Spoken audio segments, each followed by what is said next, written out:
নমস্কাৰ আপোনালোকে চাই আছে অসম সংবাদ ২৪ ঘণ্টা। আজি আমি অসম সংবাদ ২৪ ঘণ্টায় আহি উপস্থিত হৈছোঁ শিঙৰি আৰক্ষী চকী এলেকাৰ ধলগুৰি প্ৰাথমিক বিদ্যালয়ত। আৰু ধলগুৰি প্ৰাথমিক বিদ্যালয়ত যোৱা নিশা সংঘটিত হৈছে চুৰিকাণ্ড।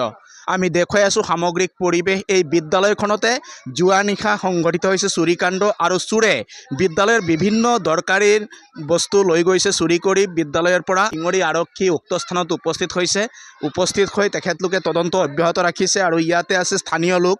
আমি তেখেতলোকৰ পৰা কিছু কথা জনাৰ চেষ্টা কৰিম। দেখা গৈছে যোৱা নিশা ধলগুৰি প্ৰাথমিক বিদ্যালয়ত সংঘটিত হ'ল চুৰিকাণ্ড। কি ক'ব? চাওক,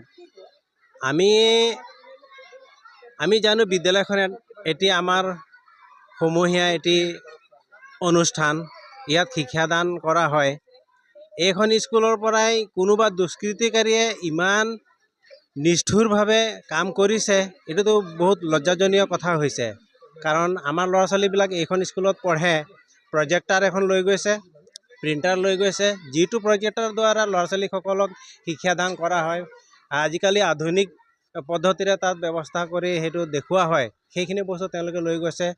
ইয়াত ৰান্ধনিৰ কাৰণে যি চাউল আছে তেওঁলোকে মধ্যাহ্ন ভোজন কৰে, সেই চাউল লৈ গৈছে আৰু বিভিন্ন বস্তু টেবলেট মোবাইল লৈ গৈছে, এইখিনি লৈ গৈছে। গতিকে মই আপোনালোকৰ প্ৰচাৰ মাধ্যমৰ দ্বাৰাই মই আপত্তি জনাব বিচাৰিছোঁ আৰক্ষী বিভাগকো, যাতে উচিত তদন্ত কৰক আৰু যিসকল দুষ্কৃতিকাৰীয়ে চুৰ কৰিছে তেওঁলোকক উচিত ব্যৱস্থা ল'বলৈ কাৰণে মই মোৰ তৰফৰ পৰা বা ৰাইজৰ তৰফৰ পৰা মই আপত্তি কৰিছোঁ। ধন্যবাদ। হয়, ইতিমধ্যে শুনিলে স্থানীয় লোকে আজি প্ৰতিক্ৰিয়া প্ৰকাশ কৰিছে যে বিদ্যালয় এখন মন্দিৰ আৰু মন্দিৰত যেতিয়া চুৰিকাণ্ড সংঘটিত হয় এয়া অতিকৈ লজ্জাজনক কথা। আৰু এই চুৰিকাণ্ড সংঘটিত হৈছে ধলগুৰি প্ৰাথমিক বিদ্যালয়ত আৰু ধলগুৰি প্ৰাথমিক বিদ্যালয়ৰ প্ৰধান শিক্ষক আছে, আমি তেখেতৰ পৰাও কিছু কথা জনাৰ চেষ্টা কৰিম। আপোনাৰ বিদ্যালয়ত যোৱা নিশা সংঘটিত হ'ল চুৰিকাণ্ড, কি ক'ব? ক'বতো ভাষা নাই, তথাপিতো আপোনালোকৰ চেনেলৰ জৰিয়তে ৰাইজক জনাবলৈ পাইছোঁ, সেয়াও এটা দুৰ্ভাগ্যৰ বিষয় যে আজি আমি বিদ্যালয়ত এখনত এনেকুৱা এটা কাণ্ড কৰিছে। তাৰ বাবে ৰাইজকো সজাগ হ'ব দিছোঁ, প্ৰশাসনিক বিষয়াকো অলৰেডি আমি জনালোঁ। তো আশা কৰিছোঁ সকলোৱে এই চুৰিকাণ্ডত জড়িত ব্যক্তিসকলক যাতে চিনাক্ত কৰি উচিত শাস্তি দিব পাৰে, তাৰে কামনা কৰিছোঁ। হয়, ইতিমধ্যে শুনিলে বিদ্যালয়ৰ প্ৰধান শিক্ষকে আজি আৱেগিক হৈ পৰিছে, কিয়নো তেখেতৰ বিদ্যালয়ত যোৱা নিশা সংঘটিত হ'ল এই চুৰিকাণ্ড আৰু এই চুৰিকাণ্ডক লৈ এতিয়া সকলোৰ মনতে উৎকণ্ঠা, কিয়নো ছাত্ৰ ছাত্ৰীৰ যি প্ৰয়োজনীয় আচবাব লৈ গৈছে চোৰে চিলিণ্ডাৰকো এৰি থৈ যোৱা নাই, যিটোৰ জৰিয়তে তেখেতলোকে শিশুসকলৰ খাদ্য প্ৰস্তুত কৰে, এই চিলিণ্ডাৰো লৈ গৈছে চোৰে। আৰু ইয়াকে লৈ এতিয়া অঞ্চলটোত এক উত্তেজনাময় পৰিৱেশৰ সৃষ্টি হৈছে, কিয়নো এই অঞ্চলত এটাৰ পিছত আনটোকৈ চুৰিকাণ্ড সংঘটিত হৈছে, যদিও বৰ্তমানলৈকে কৰায়ত্ব হোৱা নাই চোৰ। আৰু ইয়াতে আছে স্থানীয় গাঁও প্ৰধান, আমি তেখেতৰ পৰা চমুকে কিছু কথা জনাৰ চেষ্টা কৰিম। দেখা গৈছে ধলগুৰি অঞ্চলত এটাৰ পিছত আনটোকৈ চুৰিকাণ্ড সংঘটিত হৈছে, কি ক'ব?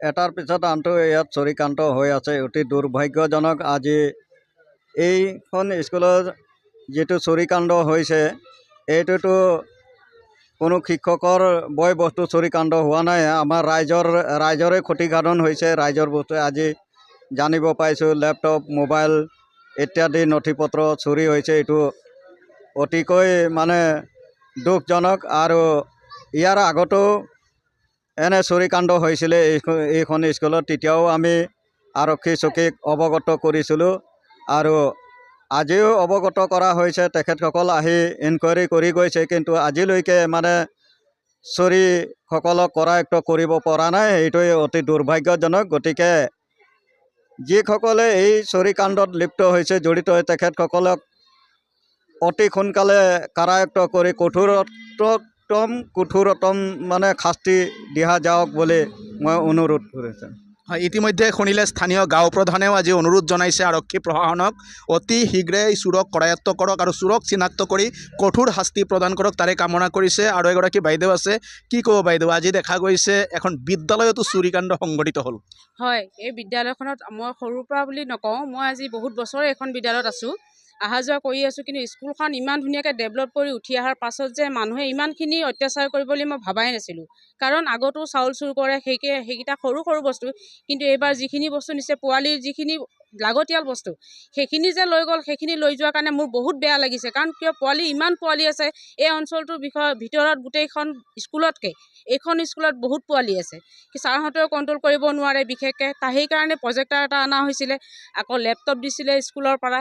এই 3টা লেপটপ চুৰ হৈছে, লগতে এটা প্ৰিণ্টাৰ মেচিন আনিছিলোঁ আমি কিনি পেলাই, সেই প্ৰিণ্টাৰ মেচিনটোও লৈ গৈছে, লগতে চিলিণ্ডাৰ, চৌকা, এই গোটেইখিনি বস্তু লৈ যোৱাৰ পাছতো চাউলৰ গুদামত হাত দি তেওঁলোকে চাউলো লৈ গৈছে। পোৱালিৰ বস্তু এনেকৈ শেষ কৰি থাকিলে স্কুলখন চলিব কেনেকৈ আৰু মাষ্টৰবিলাক থাকিব কেনেকৈ? যদি তেনেকৈয়ে ভাবে ৰাইজে, তেতিয়াহ'লে মাষ্টৰ ইয়াত কোনো নাহে, স্কুলখন তেওঁলোকে চলাওক। যদি চুৰ ধৰিবই নোৱাৰে, কেনেকৈ মাষ্টৰ থাকিব, কেনেকৈ স্কুলখন ডেভেলপ কৰিব, কেনেকৈ ওপৰলৈ উঠাই লৈ যাব, সেইখিনি আমি চিন্তা কৰিব লাগে। সেইখিনি নকৰি পেলাই তেওঁলোকে যদি বাৰ বাৰ চুৰিয়ে কৰি থাকে, তেন্তেহ'লে স্কুলখন থকা কোনো প্ৰযুক্তিয়ে নাই। তেওঁ বন্ধ কৰি দিয়ক, মাষ্টৰো নালাগে আমাক, স্কুলখন মাষ্টৰ গুচি যাওক, তেন্তেহ'লে তেনেকৈয়ে কৰক। সেইখিনি কথা ভাবি নিজে মই কি ক'ম আৰু আপোনালোকক, যে দুখ লাগিছে যে যদি আপোনালোকে ক'ৰবাত কিবা গম পায় তেন্তেহ'লে আমাক নিশ্চয় জনাওক, আৰু পাৰিলে আপোনালোকে চকু কাণ দিয়ক। ৰাইজৰ স্কুল এখন, আমাৰ সকলোৰে পোৱালি পঢ়ে, সেইকাৰণে আপোনালোকে চবেই জনতাৰ সহায় এটা বিচাৰিছোঁ যে আপোনালোকে স্কুলখন আহোঁতে যাওঁতে প্ৰতিটো ক্ষণতে কোনোবা যদি দেখাও পায়, দাবী ধমকি এটা মাৰিবলৈ চবৰে অধিকাৰ আছে। আপোনালোকে চাওক, অকণমান চেষ্টা কৰক আৰু চবেই সতৰ্ক হৈ থাকক। এয়াই মোৰ বক্তব্য।